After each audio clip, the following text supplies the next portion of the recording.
চারটি হারাম নাম কখনই রাখবেন না। কয়টি হারাম নাম? চারটি হারাম নাম। এই চারটি হারাম নাম যদি আপনার সন্তানের থাকে এখনই পরিবর্তন করবেন, তা না হলে কঠিন বিপদের মধ্যে পড়ে যাবেন। আল্লাহ রাসূল সাল্লাল্লাহু আলাইহি ওয়াসাল্লামের হাদিস, সাবধান, এই চারটি নাম কখনো রাখবেন না।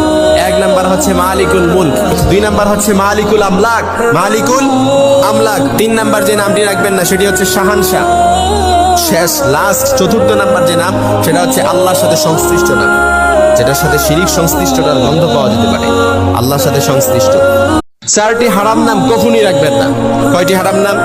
চারটি হারাম নাম। এই চারটি হারাম নাম যদি আপনার সন্তানের থাকে এখনই পরিবর্তন করবেন, তা না হলে কঠিন বিপদের মধ্যে পড়ে যাবেন। আল্লাহ রাসূল সাল্লাল্লাহু আলাইহি ওয়াসাল্লামের হাদিস, সাবধান, এই চারটি নাম কখনো রাখবেন না। এক নাম্বার হচ্ছে মালিকুল মুলক, দুই নাম্বার হচ্ছে মালিকুল আমলাক, মালিকুল আমলাক। তিন নাম্বার যে নামটি রাখবেন না সেটি হচ্ছে শাহানশাহ।